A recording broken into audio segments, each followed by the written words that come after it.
Salutations and welcome, book lovers. Thank you for being here today.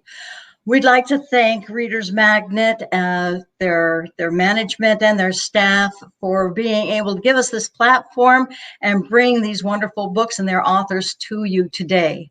My name is Luthi West. I am a fantasy fiction author. I am the author of Spirit Dancer, The Blade of Barizi. And you can see me at my booth. I'll be there 1 o'clock Pacific time, 4 o'clock Eastern time today. And my booth also has a schedule for Saturday and Sunday times when I'll be there too. So you're welcome to join me at the Spirit Dancer booth later on. Today we have Paul Shemella. Paul is the writer of Jungle Rules trilogy. And he has really fantastic history, and is going to welcome your comments and your chats. So please feel free to chat it up in there and ask whatever questions you have, and we will get to them. First, I would like to have Paul turn this over to Paul and have him tell you a bit about himself, about his book, and whatever else he'd like to throw in there. Paul? Thank you, Luthi. Hi, everybody. I wish I could see all of you, but it's very nice to meet you anyway. I've written, as Luthi said, a trilogy of thriller novels. These are drawn from a lifetime of experience, including 22 years as a Navy SEAL. Also extremely helpful was my 20 years teaching terrorism and piracy to other governments. Actually, when I was a kid, I wanted to be a pirate. And my parents talked me out of it. They said it was not a good career choice. And it turns out they were right. So I did the next best thing. I became a SEAL. And after that, I was able to teach other governments how to defeat pirates and other bad guys. So it worked out pretty well. I call my novels thinking person thrillers. Most writers with my background write for a narrow segment of the population. Those with military experience and those who would like to have military experience. My target audience is any adult who likes to read good stories that mean something. That includes women. All my books have strong and independent female characters. And beyond the action, and there's a lot of action, these are stories about leadership, loyalty, and love. It's a privilege to talk to all of you about these stories, and I look forward to answering all your questions. Indeed, talking about these books is almost as much fun as it was to write them. And I love to write. Just putting words on paper makes me happy. I even like to write emails, for God's sake. But there's a difference between writing and storytelling. I think that all great writers are good storytellers, for sure. But not all good storytellers are great writers. So I think that's just something that we all of us who are trying to write should bear in mind. The process of writing, the process of creating thrilling stories, likable characters, and vivid images is something that just demands total concentration. For me, it's a Zen-like experience. Now, I've never mastered the art of meditation, but writing gives me the same feeling. it's a feeling of exhilaration, and I can't explain it. It just feels really good. My first two careers involved a lot of writing. In the Navy, I wrote for senior government officials who often didn't even know what they wanted. And I found that if I wrote a document clearly enough, they would just sign it. So that gave me influence and even power as a young officer. In my academic position, I wrote textbooks for, in support of my courses. And I found that very satisfying. It was a lot of work and it wasn't always fun, but it was something that, I really needed to do. Once I left government, I finally found the time to become what I always wanted to be, which is a storyteller. But I didn't know if I could actually write a novel. I decided that there was only one way to find out, and that was to just do it. So I wrote a short story about a mercenary with a midlife crisis. And I was having one, and most of us have them, so why not a mercenary? And that became the first chapter of the novel Jungle Rules, which is the first book in the trilogy. I wanted to give this man a human face and the contradictions and challenges that come with it. In the story, he has to choose between the life he has and the life he wants. And I can say that the story unfolds in some unexpected ways. After that, I wrote a sequel because I proved to myself that I could write one novel, so I decided to write another one. And A More Perfect Union, the title, focuses on the challenges of domestic terrorism, which is something I've always been concerned about. One reader told me he finished the book on the 6th of January as he was watching the Capitol assault on television. And he flattered me by saying that he lost track of what was fact and what was fiction. Given the contemporary theme, I'm trying to turn that one into a movie. I was actually able to write a screenplay based on the book, and we're going to try and sell that to a movie company next month. So then I wrote a prequel to the first book that I call The Dictator's Revenge. That'll be out at the end of next month. I wrote that because I wrote it as a prequel because I wanted to bring back all the original characters, some of whom didn't make it to the end of the second book, to be honest. So that was a lot of fun. It was also took place entirely in Panama, where I was stationed and lived for a couple of years. So the three books are connected by characters and themes.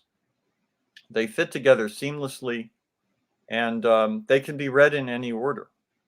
So there's that. I'm fascinated with transition and the process whereby one person becomes another person, somebody that he never imagined he could be. And I'm sure Luthi has the same fascination with her writing. Quite a bit. So, yeah, and yeah. people in transition or even transformation populate my stories. And like Carl, the mercenary, longs for an ordinary life. Gabriela, the scholar, is forced to become a warrior. Susan, the dedicated policewoman, wants to be a mother, and so on. So I have a lot of fun developing those characters as the stories and books unfold. But above all, I wanted my characters to be interesting. A good thriller novel has to have three things, I think. A heart-pounding plot, a narrative that makes readers think that the action is happening to them, and relatable characters. that you're going to have to tell me as readers whether or not my books have all three of those elements. So if you like the books, tell your friends. If you don't like the books, tell me. All feedback is good feedback. That's how we grow as writers. Exactly. Mm-hmm. Also, check out my website, paulshemella.com. I blog there about issues that are in the books. I think these are important issues, and the blogs are a little more direct and perhaps a little more political. But I urge you, if you like the novels, to also read a little bit more about the issues that they bring up. I also have a Facebook account and a Goodreads account, and that's all I wanted to say. I would love to hear your questions and find out what you're interested in. Okay, good. Thank you, Paul. Yes, we had several questions that have come in. Now you've touched on them, but if you don't mind, I'm going to go ahead and give and read out each one of these one at a time, so that you can narrow down to any specifics, anything that you might have felt you were general about. And now's the time to get really nail down the specific. We have a question: at what age did you start writing, and did you know that you would actually write a book? And you sort of mentioned not realizing you'd write a novel, a whole book, but can you give us more detail on those questions? Yeah, sure. First of all, my mother was an amateur writer. She was really a good writer. She wrote a lot of good short stories. Was not published in a formal sense, but she inspired me to write. Also, my 7th grade teacher, Mr. Chavarelli. But I didn't really write anything for publication until I got into the Navy. I started writing professional articles, and I didn't get anything published until I left the government 6 years ago. But I've always written. I've always done a lot of travel writing. Whenever my wife and I go on a vacation, I usually write a story about it. And for years, I would do that and just put them in the drawer because I didn't know what else to do with them. Know the feeling. But I like all kinds of writing. As I said, I like writing even emails. I just enjoy it. And now I'm glad to have the time and the opportunity to actually publish some novels.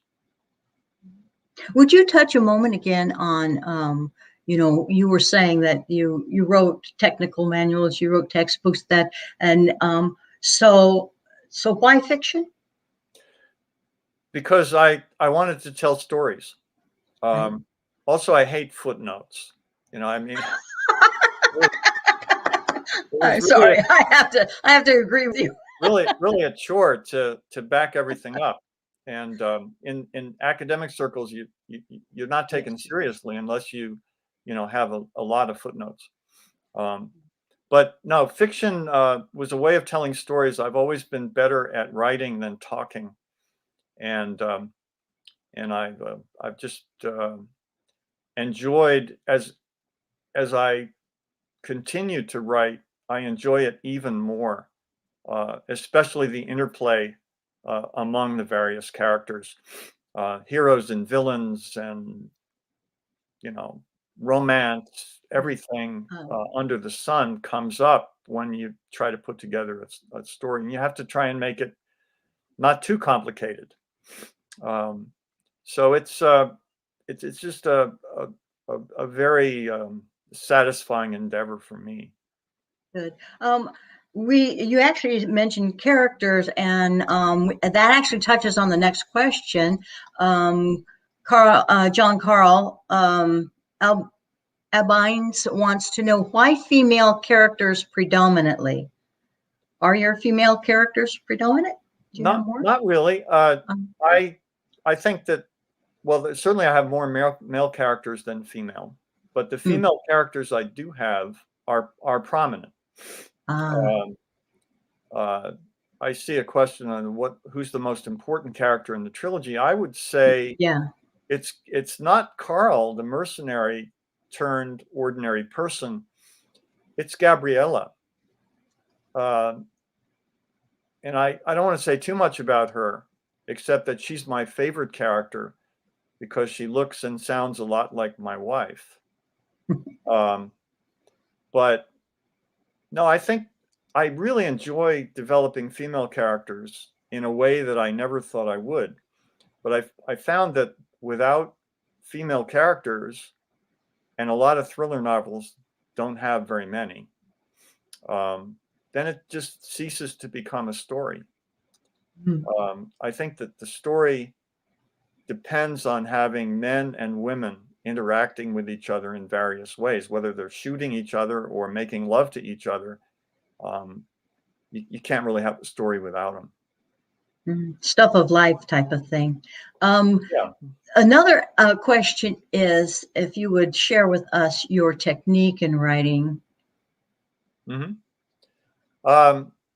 Technique. Well, Yeah. I can tell you that I have not all that formal a process. Um, I start with research. I start with life experience, first of all. Um, I make an outline, um, and then I think about it and add to it over time. And usually, it'll be months or even years when I'm thinking about a story that I want to write.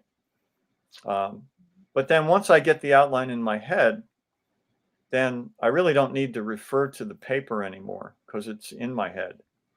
And when I sit down to write, I kind of know where I want to go with it.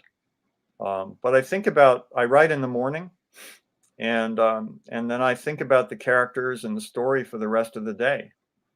And my wife puts up with that, but she knows that I'm thinking about that and not what we're doing.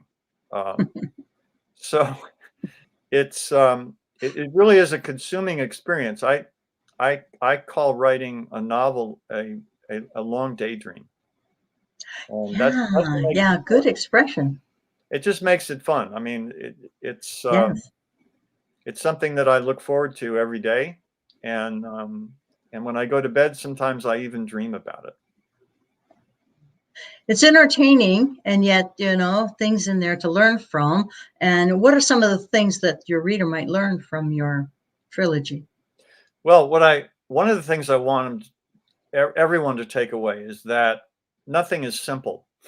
If somebody tells you that a problem is simple, then I would say just run really fast in the opposite direction.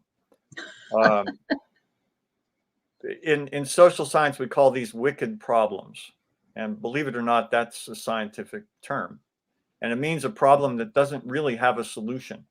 You can only reduce terrorism. You can't eliminate it. You can only reduce some of these others.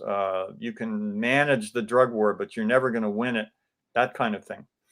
Um, so that's one of the things I want people to take away. And also that rules are important, but rules are not always black and white.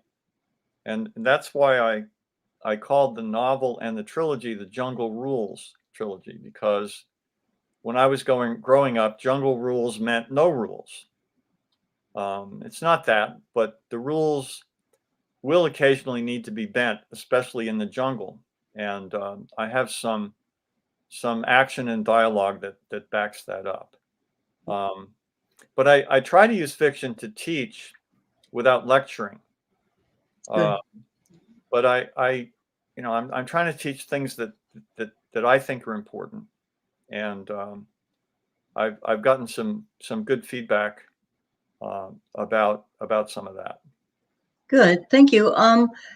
I have a couple of questions here that Mhm. run along the same line. One is what do you usually do in between writing, and the other says apart from being an author now, what keeps you busy?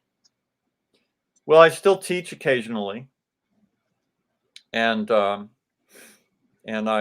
like to travel. My wife and I travel a lot, except in the last year or so. So we're looking back, we're looking forward to getting back on the road. I don't have my own children, but I've got nephews and nieces in lots of places. So I look forward to spending time with them. And of course, the older I get, the more my older friends, my longtime friends become important. And this is a big country. It's too big. And it's really hard to see everybody. Had a lot of phone calls and Zoom calls in the last year, and that's really brought me closer to my friends. Um, it's it's just great to have people that that I had some of these experiences with. In fact, I see that my friend Tom Powers is watching, and he's asking why one of my characters comes from Wyoming. Yeah. And I have to say that the idea to write a story set in Wyoming comes from my recently deceased friend, Jim O'Keefe, who was born and bred in Wyoming. So a lot of that story is inspired by him. So, Tom, I'm glad to see you're out there.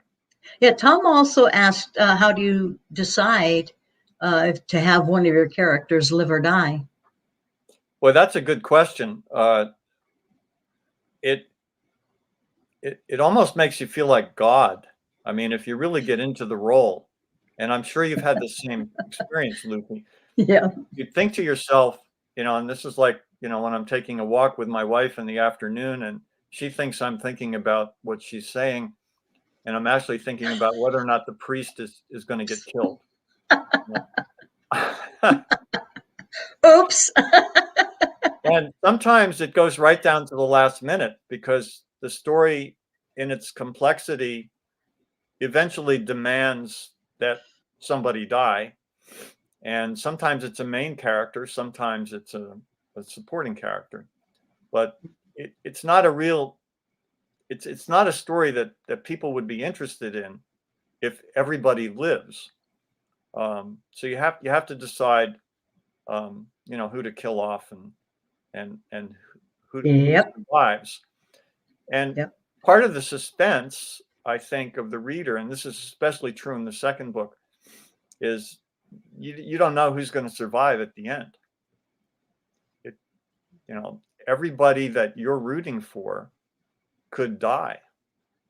And so that is one of the ways that I try to keep people turning the pages. Mm-hmm. There's a question. You mentioned Gabrielle reminds you of your wife. Jacob asks if there were any other characters that remind you of someone in real life. So besides Gabriella, what Yeah. about others? Yeah. Well, I think most of I've got heroes and villains, basically.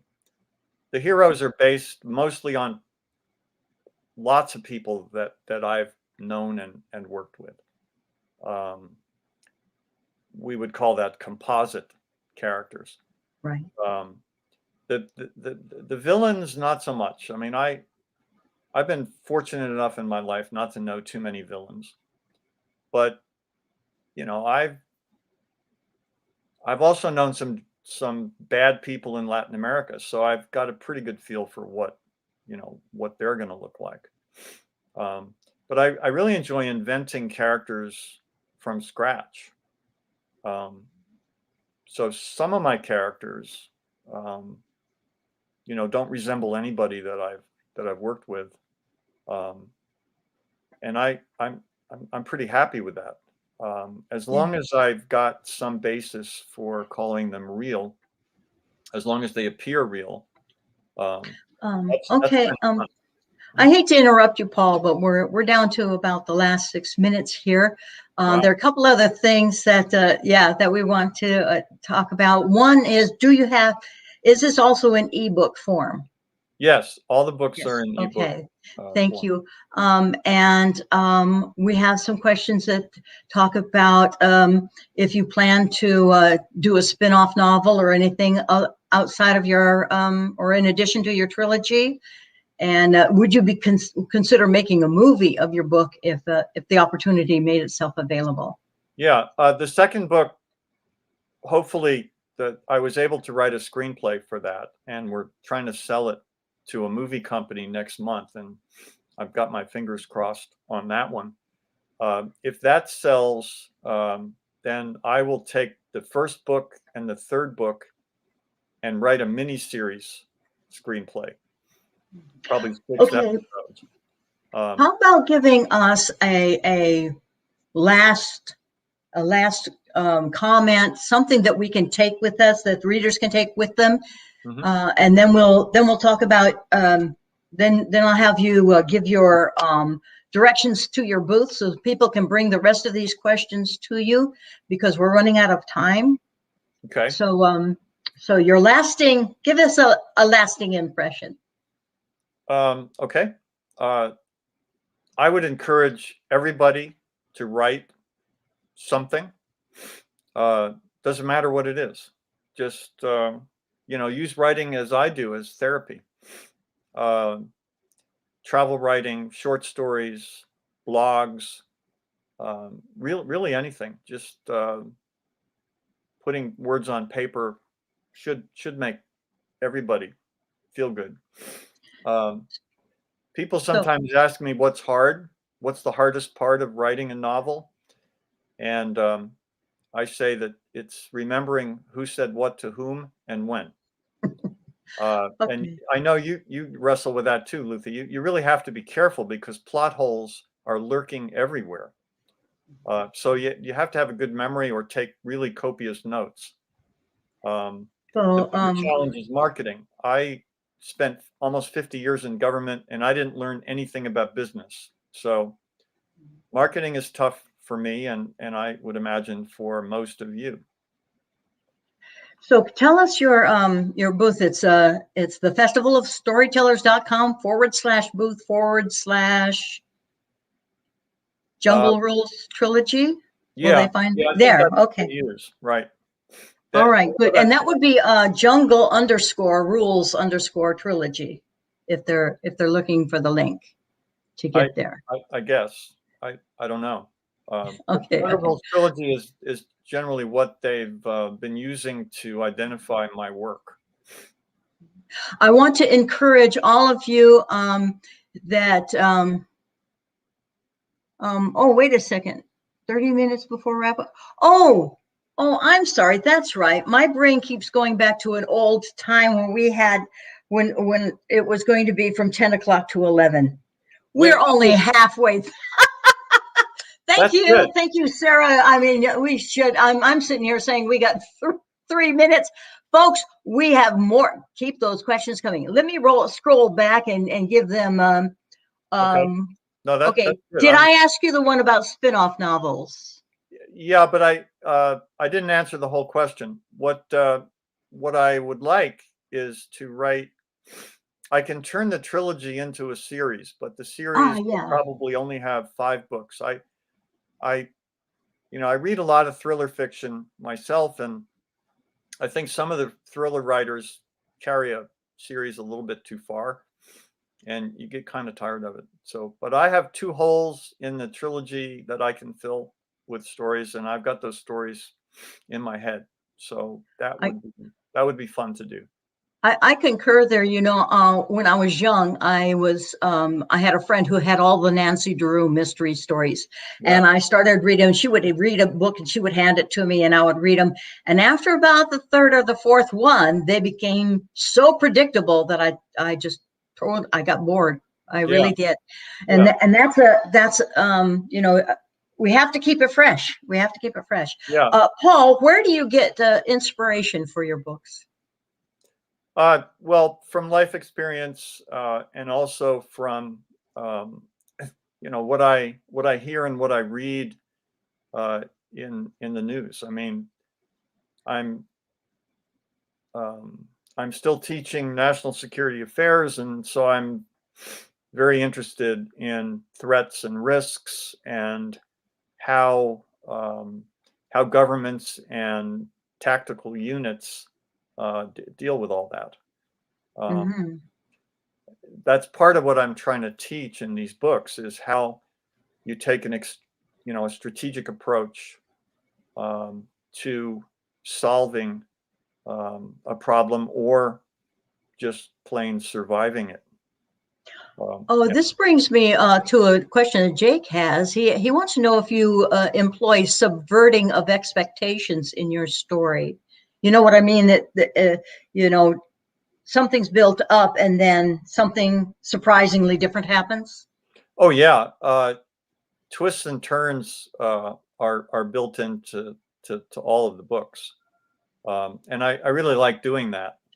Um, it's yeah. I don't want the reader to figure it out. I mean, I've read too many books that I could figure out. I could figure out the end right in the beginning of the book, and I don't want to be that author Right. that becomes predictable. Um, yeah, I'm trying to make these stories unpredictable all the way till the very end, and I think I've done that. You guys will need to tell me, but twists and turns are very important to me, as is accuracy. I mean, I am trying to write books um, that are realistic and the individual actions are within the bounds of human performance, and they are, and I know that because I've done all these things. But even though it's extraordinary performance, uh, it's still possible. I don't have people doing things that would just not be possible. Speaking of performance, going back to the movie idea, we have the question that if you had a movie prospect, who do you think would play Carl? Do you have Oh, an actor yeah, that you would think? yeah, I thought a lot about that. Mark Wahlberg.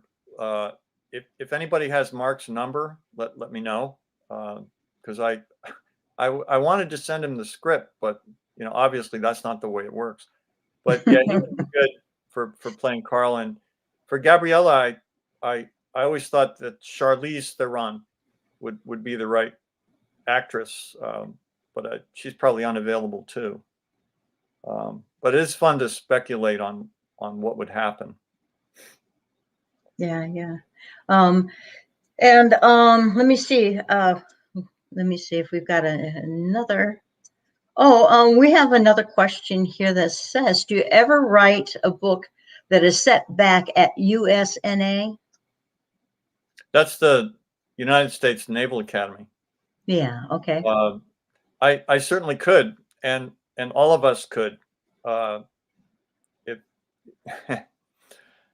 it's yeah, that place is seared in your memory. Like I was 17. Most of us were 17 when we went there, and 21 when we graduated, and you can't help but take away lasting impressions and both good and bad memories. One of the best books about USNA was James Webb's A Sense of Honor. If you ever have a chance to read that, that's really good. But I, I've always wanted to write a book about gun control. Uh, Hmm. Another wicked problem, by the way. Um, I'd like to write a novel called Gun Culture, which has characters from both sides of the debate, and gives both sides of the argument, because it does have two sides. So maybe I'll do that. That's going to take a while, but Yeah, that would be I've got cool. some time. Yeah, yeah. Danilo Torrejos keeps saying, calling you Sir Paul. Have you ever been knighted? No, no, but Oh, it okay. feels good. I told, But yeah, it's I nice. told my wife. My wife was kind of a reluctant Navy wife, So when I decided to retire, I said, okay, I'll retire, but I'd like you to salute me once in a while. I'm still waiting. Wonderful. 25 years later, I'm still waiting for that Yeah. salute. Yeah. Uh, Danila would also like to know what was the most difficult mission you ever did as a Navy SEAL, if you don't mind telling us. well, I actually I do It's mind. kind of, yeah, because it's kind of personal. I thought so. That's why. I won't talk about that, but I can tell you that the most difficult missions um, are the ones where where lives are at stake, and not all of them are like that. But you Yeah. want to be very very good and bring everybody back. And I'm happy to say that I always brought people back. I didn't lose anybody.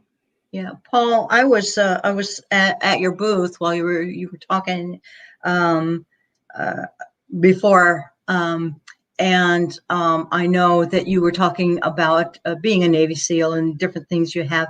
I enjoyed hearing about you talking about the camaraderie and humor and that sort of thing. Would you Yeah, touch on that for us, yeah, please? sure. A- Anybody who's ever been in the service will tell you the same thing. There is a spirit, a team spirit, and there better be, because if there isn't, then you're not going to perform very well. But there is a feeling of camaraderie that is really hard to duplicate it uh, when you get out. Um, so I I tried I tried to duplicate it by going down to the firehouse, and that that was sort of the best I could do to become a volunteer fireman.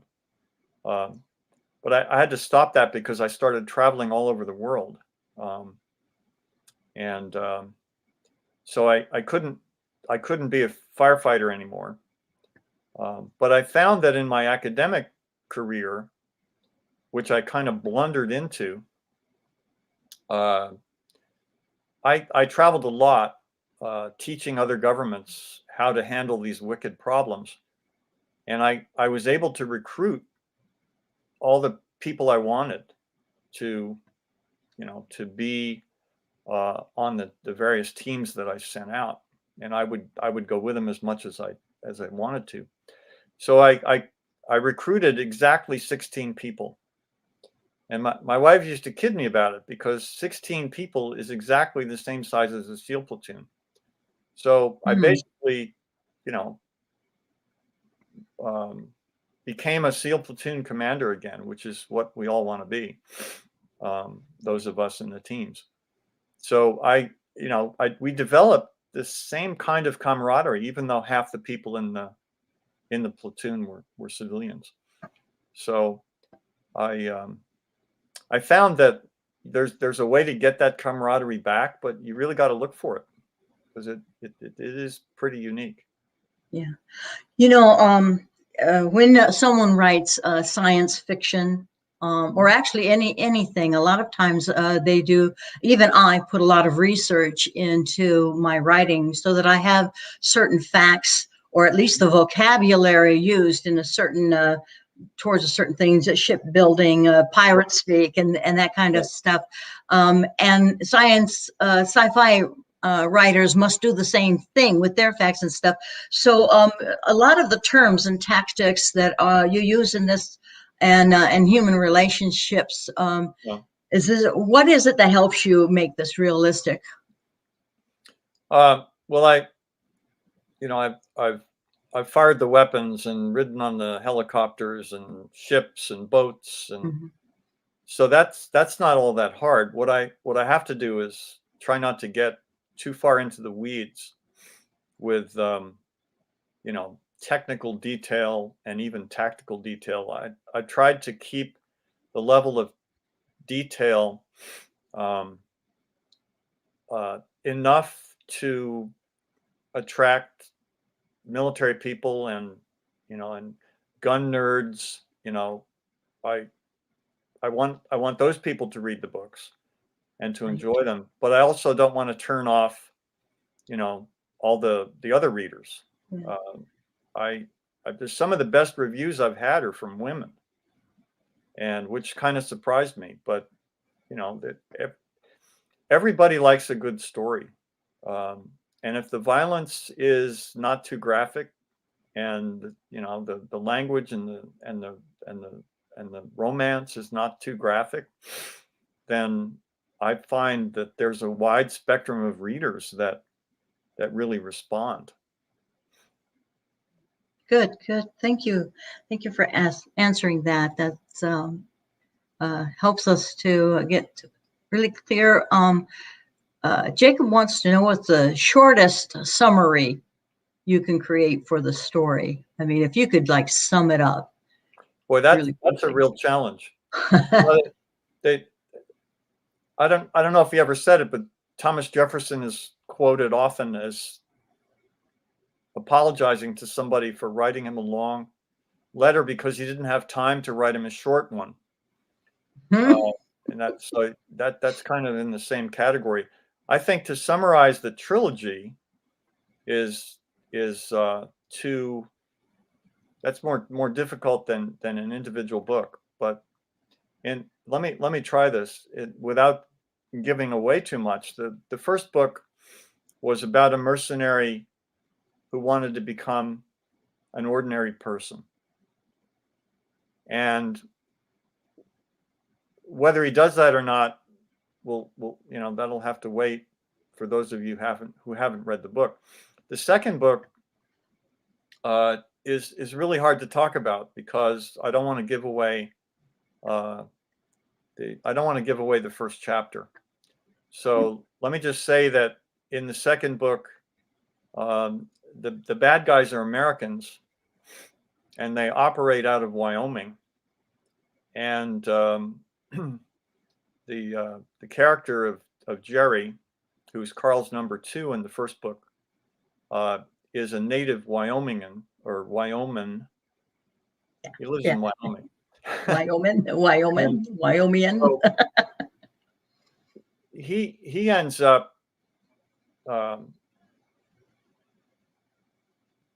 ends up um, fighting domestic terrorists for the FBI, and he's not prepared to do that.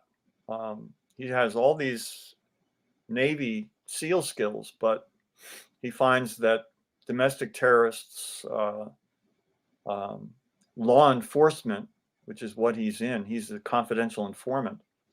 He's over his head. So there's a lot of suspense in that book that I would like to leave to the reader. In the third book, it's a little easier, and it's Manuel Noriega. I had a small role in putting him in prison, and so I always thought when we were putting him on the plane in Panama, I said, well, what would this guy do if he could to take revenge on the governments of the United States and Panama? Well, he could damage or even destroy the canal if he could find the right people to do it for him. So that's the basis of the story, and I really enjoyed writing that because it brought back so many memories of living and working down there. I have great respect for Panamanians and especially those who run the canal, and I just really enjoyed doing all that. Yes, I had a couple questions here that I would like to talk about because these are some standard questions even I am asked, and it has to do with what are the biggest challenges in writing a novel and whether or not you get writer's block. I don't. I really don't get writer's block, and I think the reason is because I have an outline in my head before I start writing, and I think about I basically live with the characters for a year, and even after the book comes out, I think about the characters and think about what they would do, afterward.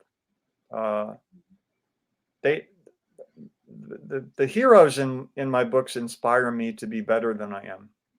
The villains in my books tell me what not to do. But I don't find it a problem to I don't really get stuck. The only time I get stuck is trying to decide what to write in terms of an outline. You know, like I talked about gun control. Okay, well, I'm stuck because I don't know enough about it. I haven't read enough. I haven't talked to enough people. But there is an idea that's forming in my head, and eventually I might, you know, get out of this block that I have, and suddenly decide, yeah, here's the story. It'll Yeah. come to me, you know, maybe in the shower, you know, maybe in the swimming pool, but it'll come to me. And if it doesn't, then I'm not going to write it. But once the idea is there, and once I have an outline in my head, then it's just really pretty easy. Yeah. Yeah. Um, Yeah, so research sometimes comes into play even before a book or an idea comes to fruition. Yeah, yeah, Absolutely. If you do all the research and you think about it long enough, um, then you shouldn't really suffer from writer's block. Um, that's just my opinion. Everybody's different. You know, Paul, I have had the experience of while I'm writing and what I call I'm in the zone because I'm just Yeah, like it's coming out and it's a really, right. really fantastic feeling. I have sometimes the experience of characters sort of picking up the story and carrying me along.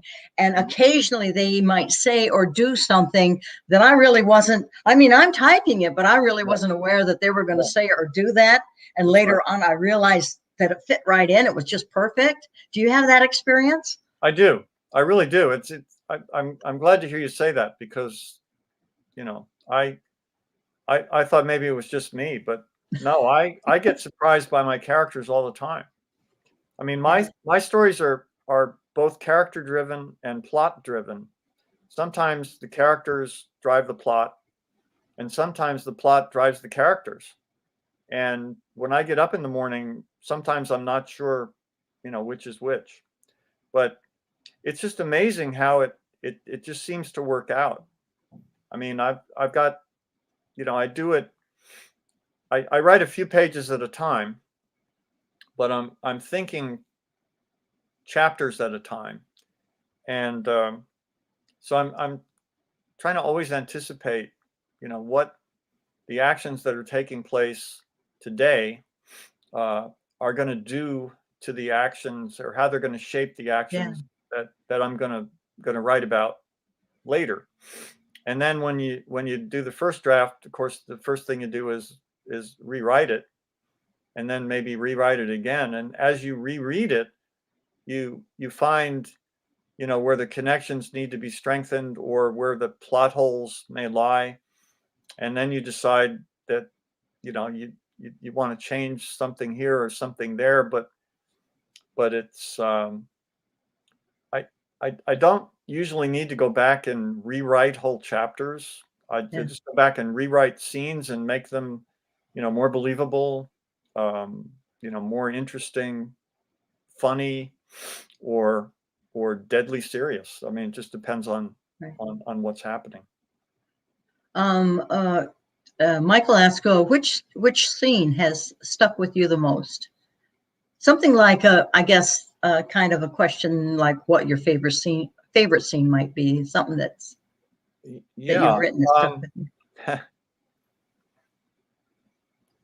well, without trying to give away too much, the, the battle scenes are the hardest to write, and but they're also the most memorable.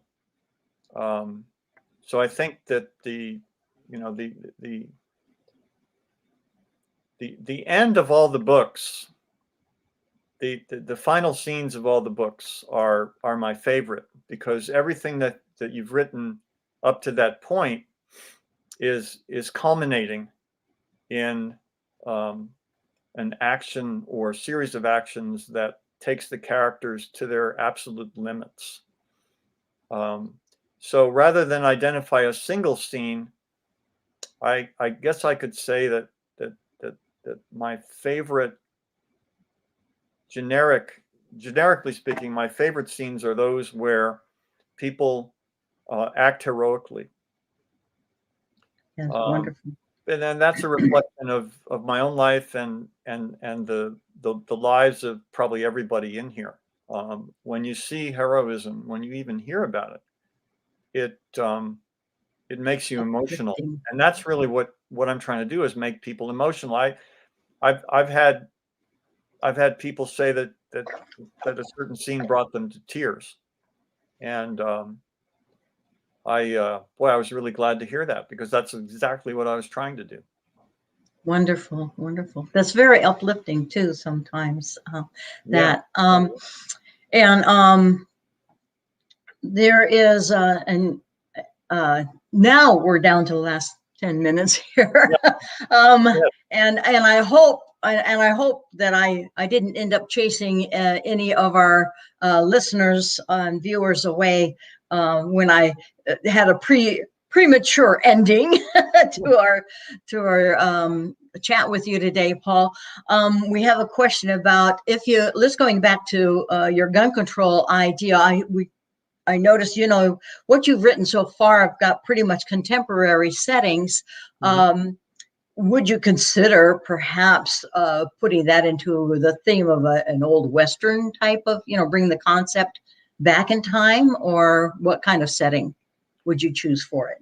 I would choose present day, because it's such a thorny problem that all of us have to deal with. Right.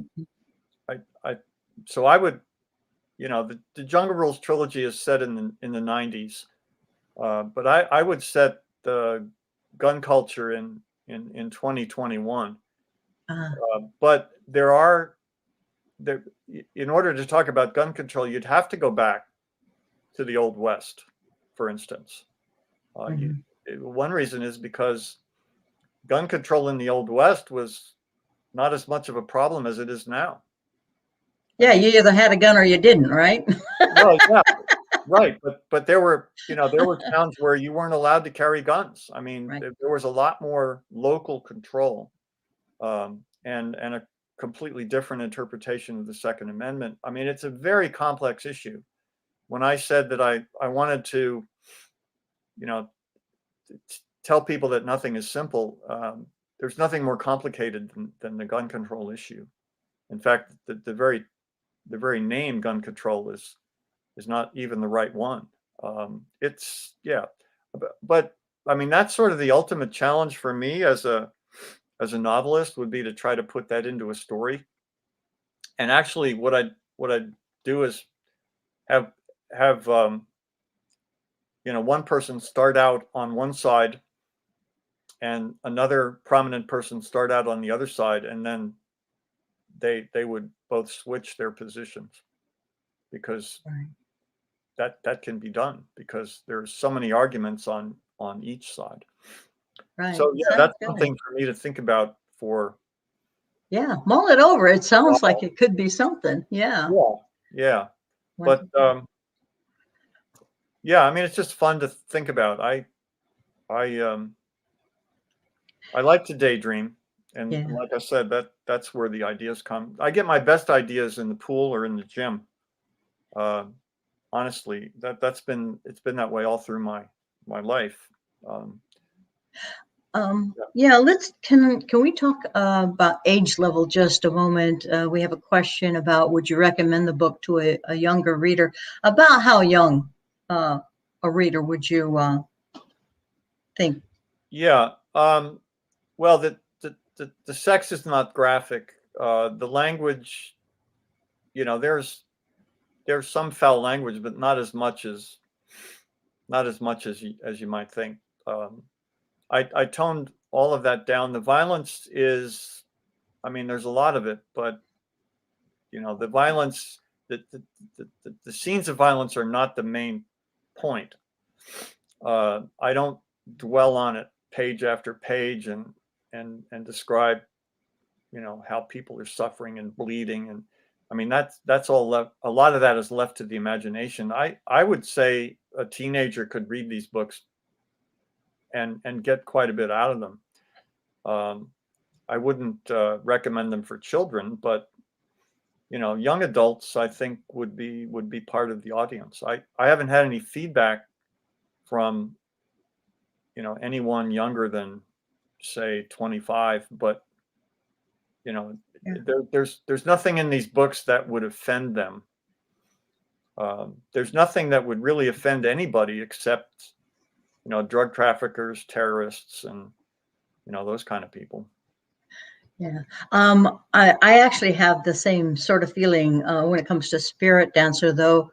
Though I know that, you know, there are some people who have, you know, higher standards, perhaps for religious purposes or other, and they don't want even the suggestion Yeah. of sex and violence, or you know, some of those things. And I feel the same way with Spirit Dancer. Some people would have mentioned, oh, this is a book for teens, you know, young adults and teens. I like to say young adult, new adult, and keep the age level higher. But like your books, mine are not graphic. And that in that way. Before we end, we've got about looks like 4 minutes right now. There's a request from Danilo about Facebook and Twitter page. Have you a Twitter page, a Facebook page? I do have a Facebook page. I have a Facebook account. I am technically challenged. I'm old enough to be able to say that without being too embarrassed. But yeah, I am in Facebook. I do not have a Twitter account. I don't even have a smartphone, so I'm not. I'm not the kind of person that goes around. I don't want email and messages in my pocket all the time because I'm too busy thinking about my characters. But no, I don't do Twitter, but I do Goodreads. You know, Goodreads is a great site with millions of followers. Find you on Goodreads. Find you on Goodreads. Okay. So, And yeah. For that matter, since we were both asked on my Facebook, you can go to the page. My Facebook page is Little Cabbage Head, and you can, like, I guess they facebook.com/Little Cabbage Head. And I'm Lucy M on Facebook. I have a Twitter account. I'm almost never there. I'm not. I am pretty tech savvy, but I get anxiety around media, which is my word for social media. So that's to answer the collective question. And now we're down to the last couple of minutes, and we have a couple of questions that say mass shootings. What are your thoughts? I'm not real comfortable hearing about mass shootings and that, and I think it would be too expansive for the couple minutes we have left. But what does a story make you think or wonder about? And then again, please tell us where to find you here and how to find your booth, so we can end on a good note, and where to buy your book. Okay, so I think if I follow through with this idea about gun culture, then I'm going to have to talk about mass shootings. Okay. It's an epidemic, and it's not a simple problem to solve. No. Not at all. There are lots and lots of different dimensions, and a lot has been written about it and said about it. I'm going to have to think about it some more to figure out how to put it into a story. It's not hard to find good ideas. It's hard to put those ideas into a story that people would want to read. Yeah, thank you.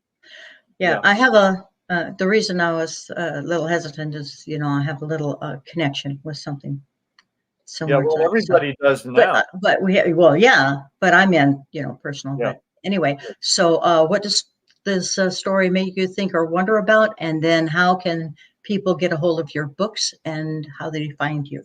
Okay. What I'm most concerned about now is the division in the country, the political split, the cultural split. Politically, I'm right in the middle. Right. So I'm probably one of the best people to analyze it in terms of a story. Okay, we're at time. Yeah. Okay. Yes. I'm all my books are on Amazon, Barnes and Noble, Apple, Google, and yeah. Tell me what you think. Like I said, if you like the books, review them. Tell me you like them. If you don't like them, please tell me. Um, we all need reader reviews, right, Lucy? Yes, we certainly do. We need reviews. We need your feedback. And of course, we'd like to see you at our booths. So please join us there. Thank you, Paul, very much. Thank you, Readers Magnet. And thank you, our listeners, for sticking with us, even through all my foibles. And you hung with us. So applaud you and you, Paul. Thank you all very much. Thanks, Lucy, and thanks to everybody out there. And again, I wish I could see you, but it's been great to spend this time with you. All right.